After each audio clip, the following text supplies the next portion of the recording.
예, 시청자 여러분, 이제 대선이 시작이 됐습니다. 사전 투표가 바로 시작이 됐기 때문인데요. 여러분들은 어떻게 마음의 준비를 다 누구를 찍을지 결정을 하셨는지 궁금합니다. 제가 이걸 왜 여쭤보느냐? 사실 과거 대선에 비해서 지금 이 시점까지 지지 후보를 결정하지 못했거나 의견을 유보한다는 층이 예전보다는 좀 많이 잡히고 있기 때문인데요. 가장 중요한 것은 어쨌든 뭐 투표를 안 해도 정치적 의사 표현이라는 얘기가 있습니다만, 우리가 투표를 하지 않았다가 나중에 특정 정권에 뭔가를 따지려고 했을 때 과연 자격이 있는가, 이런 자괴감도 들 수 있으니까 여러분 투표 많이 하시기 부탁드리겠습니다. 자, 오늘 이제 정말 바야흐로 대선 시작이 됐는데, 이때 과연 이 대선을 어떻게 바라봐야 될지, 정말 솔직히 이분 한번 나오시면요 유튜브가 터져요. 그런 분 한 분 모셨습니다. 여러분 너무나 잘 아시는 분인데요. 조응천 전 의원 스튜디오에 나와 계십니다. 안녕하세요. 예, 안녕하세요, 교수님. 예, 진짜예요. 근데 투표는 아직 안 하셨죠? 내일 하려고 그래요? 내일이요? 네. 근데 이게 아침 6시부터 저녁 6시까지니까 저는 본투표밖에 못할 것 같아요. 네. 근데 어떻게 투표율이 요번에 높을 것 같으세요? 낮을 것 같으세요?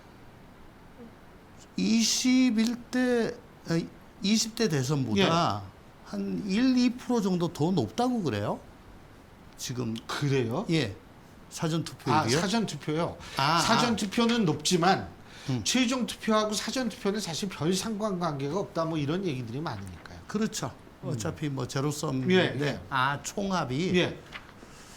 저는 조금 낮지 않을까라고 낮다. 봤습니다. 음. 예. 낮으면 뭐 우리 시청자분들께서 낮으면 뭐 그러면 진보가 이 불리하고 보수가 유리하고, 높으면 이거 진보가 유리하다. 근데 지금은 더 이상 그런 등식이 안 통하잖아요. 오히려 국민의힘 지지하시는 분들 중에 네. 지난 정동영 후보가 예, 17대 대선이죠. 예, 2007년인가요? 예, 예, 맞습니다. 그때 아주 대패했을 때처럼 국민의힘 지지자들이 쉐임, 이젠 쉐임이죠. 쉐임이죠. 쉐임이다 보니까 뭐 투표장에 안 나갈 가능성들이 좀 높지 않을까. 실제 지금 사전 투표를 보니까 광주를 비롯해서 호남 지역이 굉장히 높아요. 14, 5%인데 비해서 대구는 대구, 낮습니다. 부산 이런 데는 5%. 예. 많게는 3배, 적게는 2배 정도 차이가 나요. 아직 뭐 투표 초반이니까 이거 가지고 단정은 못 하겠는데 어쨌든 그런 경향이 보이기 시작한 거 아닌가 하는 그런 생각이 듭니다. 뭐 하여간 선거야 끝까지 이 투표 결과는 끝까지 뚜껑을 열어봐야 한다, 뭐 이런 건데. 근데 이제 사실 이런 얘기도 있더라고요. TK 지역하고 PK 지역에서는 보수적인 분들이 좀 있기 때문에 이분들이 뭐 난 사전 투표 안 하고 본 투표할래라는 분들도 좀 있다, 이런 얘기도 있으니까. 예. 그럼에도 불구하고 어쨌든 지금 뭐 눈으로 딱 보이는 거는 일단 지역으로밖에 예. 안 되잖아요. 국민의힘에는 극히 적은 표를 주었을 걸로 합리적으로 추정이 그렇죠. 되는 예. 호남 쪽이 영남 쪽보다 한 3배 많았다. 사전투표 끝까지 라고 한다면은 끝까지 좀 보고 할래라고 하는 보수적인 사람들이 그래도 이거는 아니지 하는 게 있을 수가 있기 때문에 그건 뭐 꼭 통할 것 같지는 않습니다. 네.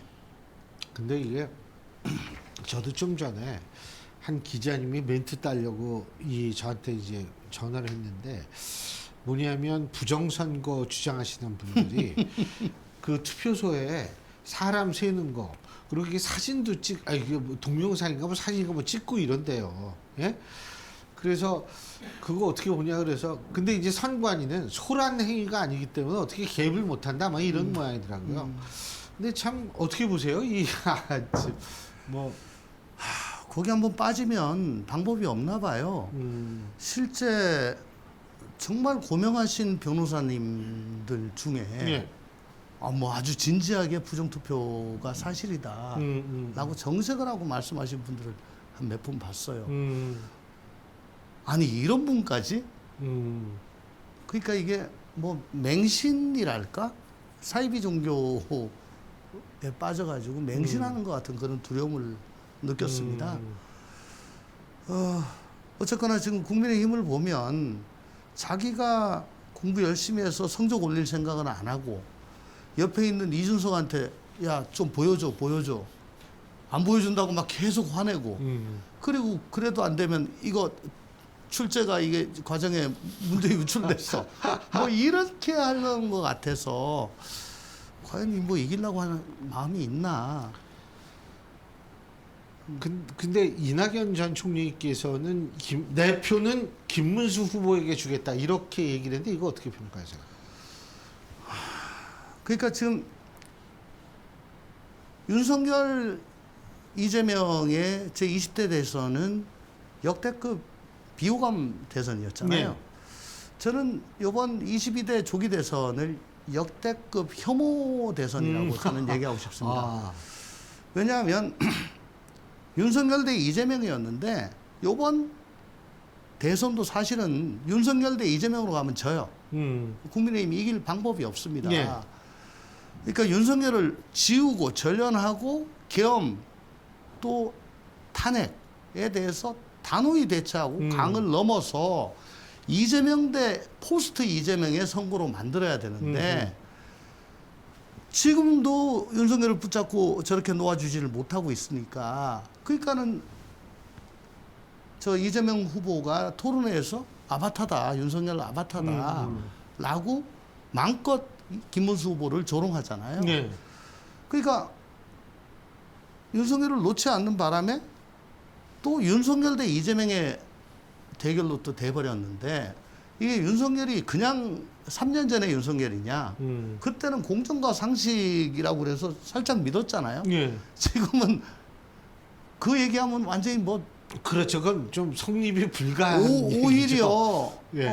정말 역대급 말도 안 되는 이상한 기행과 불통 그러다가 불법 비상계엄까지 해서 지금 이걸 초래한 그런 사람으로 바뀌었고 이재명 후보 또한 대선 직후 개양 보궐 나가고 당대표 나가지고 그때부터 지금까지 민주당을 일찍이 보아온 적이 없는 그런 단일 대우로 만들고 똘똘 뭉쳐가지고 지금까지 방탄하면서 계엄 이후에는 이제 승기를 잡고 뭐 마구 오비 걱정 없이 롱기스트만 지금 하고 있는 거 아닙니까?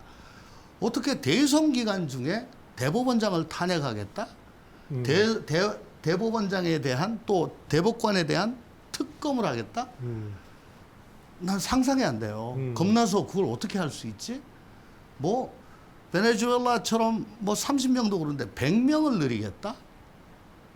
그리고 이재명이 지금 기소된 거는 재판 멈추게 하고 임박한 선거법 위반은 면소받게 하겠다? 옛날 같으면 이거 이런 식으로 하면은 야 집권하기도 전에 자기들 멋대로 하고 사법부를 겁박하고 대법원장을 완전히 능멸하는데 그러면 집권하고 난 다음에는 지금 입법권은 확실하게 갖고 있지. 집권하면 행정권은 자기 거지. 근데 사법부까지 저렇게 하고 사법부가 주눅이 들어가지고 5월 15일 날 파기환송심 첫 기일 잡았던 걸 6월 18일로 알아가지고 지금 기고 있잖아요. 그러니까 다른 재판도 줄줄줄 다 밀리고. 근데 그거 지금 재판 못하게 하고 있고 사법부가 그걸 견디고 난 그래도 끝까지 재판할 거야? 그러면 지기현 판사처럼 또 조롱과 아주 그 뒤에 사생활 캐가지고 그 인격적으로 모욕을 당하는 그런 일을 지금 감내를 해야 되는데 그거를 당선 이후에 하는 게 아니고 선거운동 캠페인 기간 중에 막 대놓고 하고 있단 말입니다.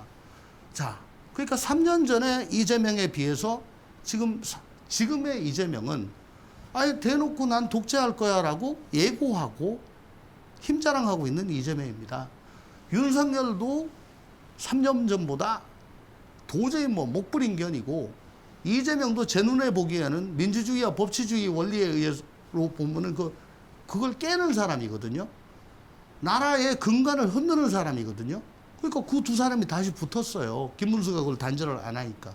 또 국힘에 그 윤핵관들이 아직도 김문수 옆에 붙어 있고 글쎄요. 뭐 계속 예. 그러고 있으니까 예. 그러니까 국민의 입장에서는 이 역대급 비호감이 아니고 역대급 혐오 대선이에요. 그러니까 손이 안 가는 거죠. 예.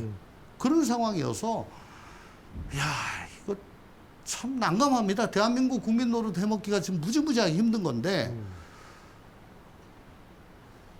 저 이낙연 전 총리 같은 경우에는 어쨌든 그 계엄은 그날 저녁에 풀렸고 예. 또 지금 구속이 되고 혹은 구속됐다 풀려나서 재판을 계속 받고 있으니까 이거는 뭐 저 망 속에 든 고기라고 치고 이재명의 민주당이 집권을 할 경우에는 일찍이 보기 힘든 그런 민주주의의 파괴, 법치주의의 파괴, 그 연성 독재, 또 더 거슬러 올라가면 100년 전에 파시스트, 전체주의 이런 게 연상이 되니까 이거는 도저히 안 되겠다.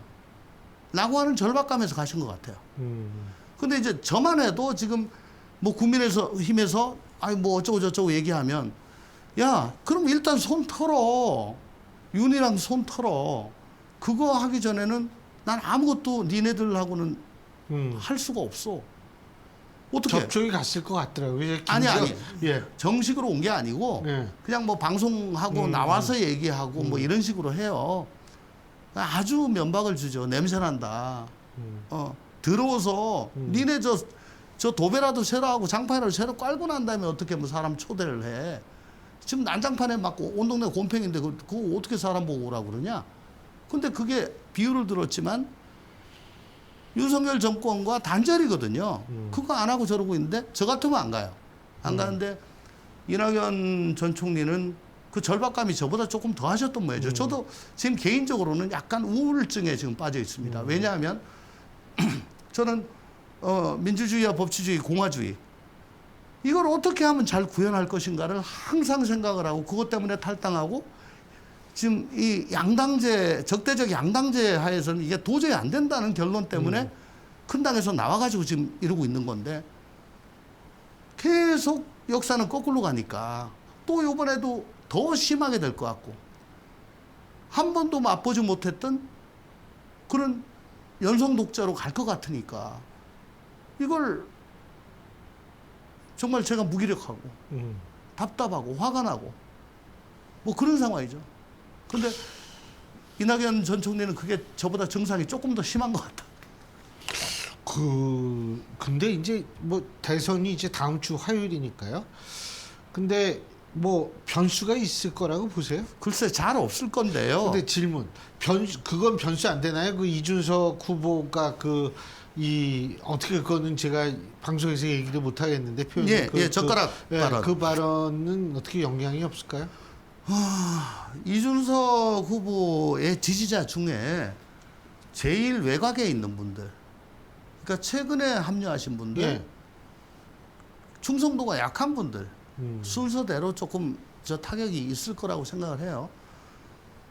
그게 뭐 다 해가지고 지금 10%니까 그 중에 뭐 하면 뭐 한 2, 3%? 뭐 그 정도인데 어쨌든 뭐 민주당이나 국민의힘에는 별게 아니지만 10%밖에 안 되는데 모수가 엄청난 타격이죠. 근데 모르겠습니다. 이게 민주당이 또 굉장히 뭐 법적 조치를 하고 뭐 이렇게 나오는데 어쨌든 원인 제공은 또 그쪽 저 아드님이 또 하셨던 거고 물론 대통령 후보 토론회에서 이걸 입 밖에 꺼내는 건 있을 수가 없는 일이라고 저는 생각을 합니다. 예. 그렇죠. 있을 수가 없다고 생각합니다. 왜냐하면 재판을 할 때도 뭐 성폭력 사건 재판할 때 판사가 직권으로 혹은 당사자 요청에 해가지고 비공개로 해요. 예. 예, 비공개로 합니다. 국가 안보와 직결된 거하고 비슷하게 그렇게 합니다. 그렇죠. 개인의 그 인격권이 또 그럼요. 중요하니까. 예. 네. 그러니까 그거를 대통령 선거 대통령 후보 간 토론회에서 굳이 후보의 입으로 그게 나와야 했었느냐? 그건 감수성의 문제고 좀 하지만 어쨌거나 간에 거기에 대해서 뭐 사과도 했고. 근데 민주당 쪽에서는 항상 도덕성에 대해서 근자감, 근거 없는 자신감, 우월감이 있기 때문에 지금 뭐 허위 사실이다 그러고 뭐 고발도 하고 그랬대요. 전 이 얘기 나올 때마다 얘기하는데 저 공소장하고 보니까 허위 사실은 아니더라고. 검찰이 계셨으니까 보시면 잘 아시겠죠. 네, 허위 사실 아니에요. 오히려 많이 완화시킨 게 맞습니다. 이준석 후보가. 그럼에도 불구하고 아우 뭐야 할 정도지만 많이 완화한 거 맞고 허위 사실 아니에요. 근데 딱 허위 사실이다 그러고 고발을 하잖아요. 단정 짓고 코너에 몰리니까 몰아세워가지고 항복받으려고 하는 것 같은데 민당에서 이재명 면소법을 지금 법사위 통과시켜가지고 집권하면은 제1호 법안으로 국무회의에 올리겠다는 거 아닙니까? 그게 뭡니까? 허위사실 공표죄에서 행위를 빼는 거잖아요. 물론 뭐 저쪽에서는 당선이다 낙선이다 하고 있지만 숨쉴 공간을 준다는 건 똑같은 거고. 그러면 자기네 유력 후보는 지금 대법원에서 사실상 유죄가 선고된 그리고 고등법원에서 파기환송심에서 당선 무효형이 나올 것이 거의 확실시되는 그것도 어거지로 밀어가지고 대선 이후로 밀어서 못 보게 만든 그런 사건은 면소를 하게 만들고 법을 바꿔서 그것도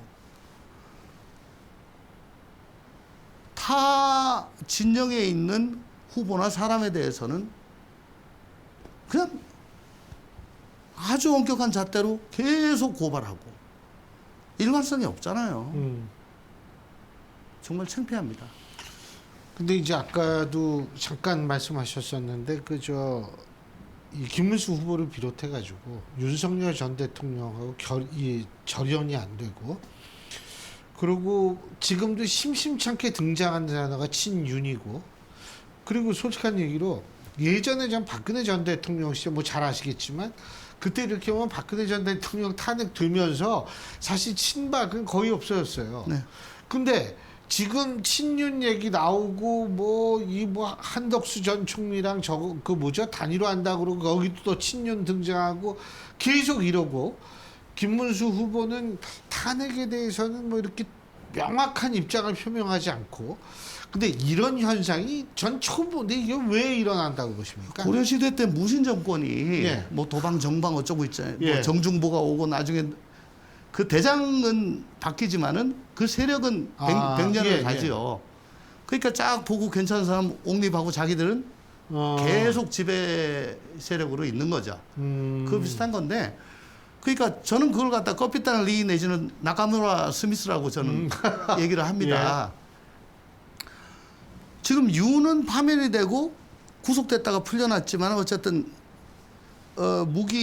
사형 무기밖에 법정형이 없는 재판을 받고 있습니다. 예. 정치적으로는 소멸됐죠. 그럼에도 불구하고 친윤이라는 사람들이 저렇게 글쎄요.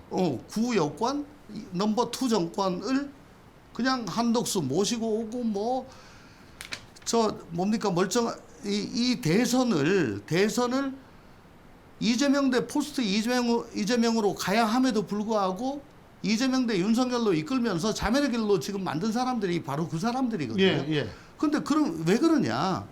한동훈이 오면 자기들 다 날라간다. 다 날라가니까 당권을 잃으니까 다음번에 공천 못 받을 거니까 요번에 지더라도 난 내 걸 해야 돼 라고 해서 저런 거잖아요. 민주당도 그 많던 친문 다 어디 갔습니까?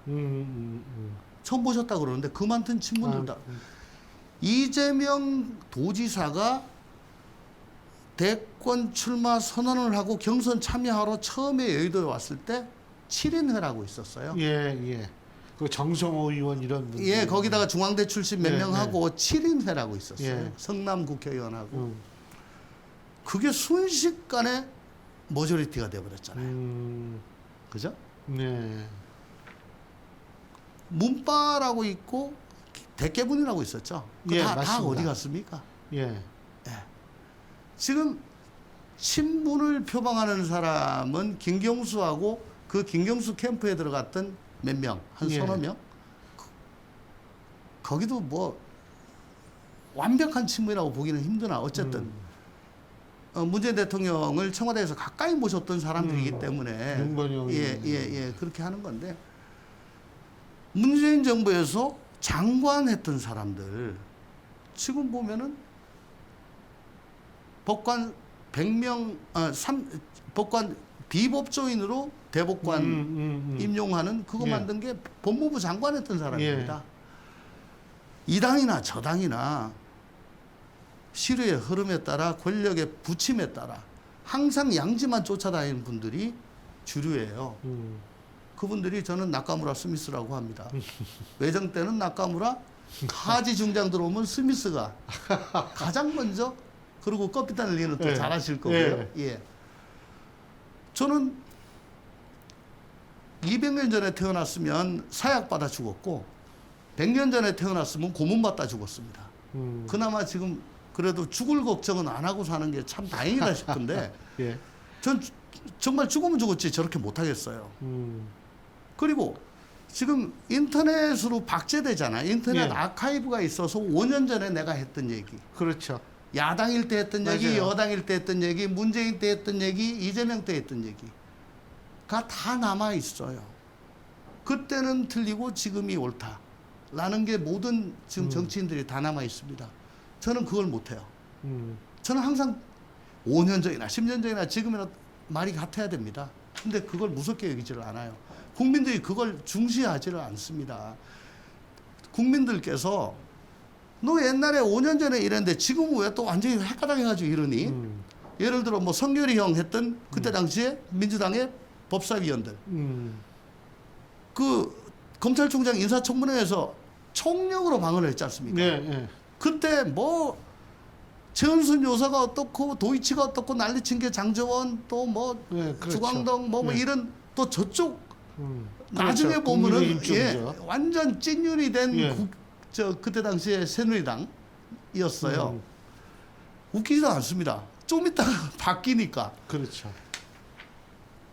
결사옹위하던 민주당은 그냥 돌 던지고 막 난리가 나고 그 공격하던 자유한국당 의원들은 또 찐윤이 돼가지고 옆에서 또 결사옹위하고 웃긴다고요. 저는 그때도 제가 민주당 소속이었는데 네. 문재인 대통령이 지명한 윤석열 검찰총장 후보자한테 수사 목적 달성을 위해서는 인권이나 법치주의는 도외시하는 사람이기 때문에 대단히 부적절하다라고 얘기했다가 욕을 엄청나게 먹었습니다. 개딸들, 저 몸빠들한테. 그러다가 윤석열이 총장 되고 좀 지나가지고 조국 장관 일가에 대한 수사를 대대적으로 했죠. 네. 그 다음에 그 기사에 댓글에 와가지고 성지순례하고 갑니다라고 했어요. 저는 그렇게 생각합니다. 이래가지고는 어디서 주류 한번 하기 힘들고 이래가지고는 좋은 얘기 듣기 힘듭니다. 한방 총알 남아 있으면 너 쏴 죽이겠다. 그렇지만은 저는 언제나 떳떳하고요. 국민들께서 그걸 높이 사주고 지켜주셔야 되고 시류에 영합하는 사람들을 가려주셔야 돼요. 저는 우리 애들한테 아주 떳떳하게 얘기합니다. 그리고 하드도 수박밥만 먹습니다. 아니 근데 이거 가정입니다만 만일 이재명 후보가 대통령으로 당선이 된다라고 가정을 했을 때 보수 재편 뭐 일어날 거라고 보세요? 가능하지. 보수뿐만이 아니라 전반적인 정계 개편이 좀 가능할 거라고 보세요? 민주당발 개편은 힘들겠죠. 물론 거기는 이제 딱 장악력이 있으니까. 예. 예. 그리고 굉장한 구심력으로 그렇죠. 구역권을 더 땡기려고 하겠죠. 그리고 집 나간 사람들 데리고 오려고 그렇죠. 할 것이고. 근데 지금 국민의힘 같은 경우에는 어쨌든 저 계엄 탄핵 조기 대선으로 이어지는 이 과정에서 대선도 참패를 하고 정권 내주고 제2당으로 힘도 못 쓰고 저기는 뭐 마음대로 하고 그러면 책임 소재를 가리지 않겠습니까? 아마 친한계 쪽에서는 아마 대대적으로 들고 일어날 겁니다. 그때 왜 윤상현을 갖다가 그 선대위원장 아니 내가 도봉에 가서 도와주는 네. 날 그걸 또 그렇게 했다. 뭐 아마 그거 다 적고 있을 거예요. 근데 또 그러면 친윤 쪽에서는 니네들은 이래가지고 정말 민주당보다 더 눈에 가시였고 해당 행위가 이랬고 저랬고 뭐 다 서로 간에 장부를 적고 있을 거예요. 그거 가지고 지지고 볶고 난리가 날 건데 네가 가라 하와이인데 이제 서로 네가 실제로 하와이에 계신 분도 있잖아요. 그분이 이제 오지 마라 하와이고 네. 아마 난리가 날 거예요. 난리가 나서 도저히 같은 하늘을 이고 살 수 없다라고까지 될 것 같아요. 근데 결과는 잘 모르겠습니다. 근데 홍준표 전 시장 하와이에서 내 탓하지 말고 이준석 탓하지 말아라 이런 얘기를 했거든요. 그게 이제 친윤들이 예. 자기들 정치 생명을 연장하기 위해서 답정 너죠. 답은 한덕수로 정해놓고 그러면 누가 한덕수한테 배달 잘할 거야. 그렇죠. 그 얘기 예. 듣고 오세훈 나 안 해. 예, 맞아요. 그리고 홍준표 야 어떻게 이럴 수가 있냐 완전히 삐져가지고 하니까 나 그만두고 한동훈 그래 한번 붙어보자. 한번 붙어보자. 그러다가 결국은 믿었던 김문수한테 갔는데 김문수가 말딱 바꿔가지고 난리가 났던 거 아닙니까? 글쎄요. 하나의 가정인데 만일 한동훈 전 대표가 후보가 됐더라면 어떻게 조금 상황이 많이 바뀌었을까요? 일단은 윤석열 대 이재명의 구도가 안 잡히잖아요. 안 되죠. 예. 그러니까 제가 말씀드리는 이재명 대 포스트 이재명 구도. 예. 두 빌런이 있었는데 한 빌런은 퇴임되고 한 빌런이 올라왔어요. 그러면 너는 책임 없냐? 헌법재판소에서 여러 가지 말을 썼습니다만은 국회도 그 맨날 힘자랑만 하지 말고 대화 타협해가지고 맞아요. 제대로 정치를 했어야 예. 된다라는 부분이 있잖아요. 그걸 마음껏 얘기할 수 있는 거죠. 예. 그리고 아마 중도 확장력도 훨씬 더 있었을 거고 그렇게 된다면은 지금 굉장히 호각지세. 그리고 윤석 후보한테도 나오지 말아라고 한다든가 혹은 강한 얘기를 할 수 있다 이거죠. 그렇죠. 명분이 있으니까. 예. 그런데 그런 거 하나도 안 해놓고 윤석열 아바타라고 손가락질을 받는 사람이 나랑 같이 하자. 앞길이 구만리 장천 같은 40세 약관 40세의 대선 후보한테 너 접고 지금 일로 와. 뭐 어떡하라고요. 어제 새벽까지 그건 쇼- 기다렸다고 그러잖아요. 쇼 같습니다. 예. 이렇게까지 노력했노라. 그러니까 우리 지지자 여러분 이 마지막 마른 걸레 짜듯이 좀 짜서 좀 모아 주십시오. 그 김재환 비서실장은 그런 얘기를 하시더라고요. 6월 2일까지는 기다려 보겠다. 그게 어쨌거나 투표 포기할까봐 예. 쉐인 보스들이 완전히 배관시할까봐 그게 아니고 어쨌든 끝까지 이게 지금 추세가 좀 우리는 올라가는 추세고 거기다 이것까지 얹혀지면은 호각지세 되니까 투표 좀 하세요. 라는 얘기로 저는 들립니다. 근데 사전 투표율이 지금 45 이상 지금 갈 것 같잖아요. 역대도 그렇고. 그럼 거의 반절이라고 봐요. 반절 정도가 치러진 이후에 나머지 반 가지고 하는데 그 효과가 얼마나 있을까? 그게 또 전부 무효표 처리가 돼요. 그럼요. 예.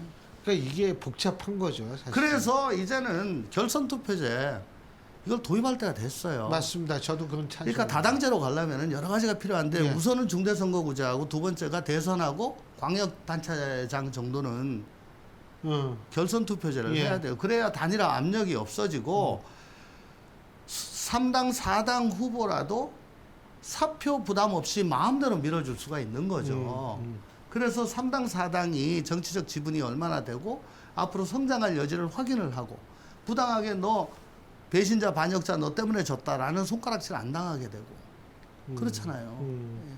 그리고 나중에 결선 투표 가게 되면 정치적으로 연합하고 또 뭐 공동정부를 한다든가 여러 가지 제의가 있을 수 있지 않습니까? 예. 그로 인해서 맨날 사표만 만드는 그런 분들 어쨌든 공동정부 연립정부를 통해 가지고도 나의 참정권을 실현할 수 있는 민주주의 원리에 좀 더 부합을 한 거죠.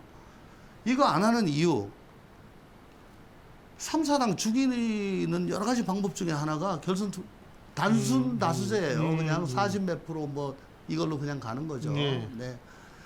그러니까 이거는 이제 도입할 때가 됐다. 지겹지도 않습니까? 이 단일화 이슈 때문에 정책 가지고 뭘 다툴 수가 없습니다. 네. 다 사라져요. 예. 예. 솔직히 김문수 후보는 경선할 때는 나는 한덕수하고 단일화하겠다. 경선 끝나고 난 다음에는 한덕수하고 단일화 안 하겠다. 끝나고 난 다음에 이준석하고 단일화하겠다. 그거 가지고 지금 한 달을 지셨어요.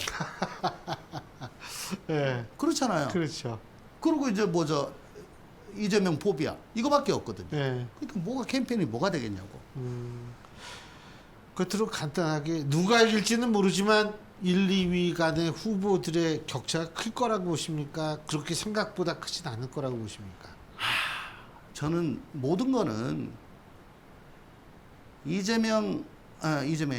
윤석열 대통령에 대해서 까땜이라고 하고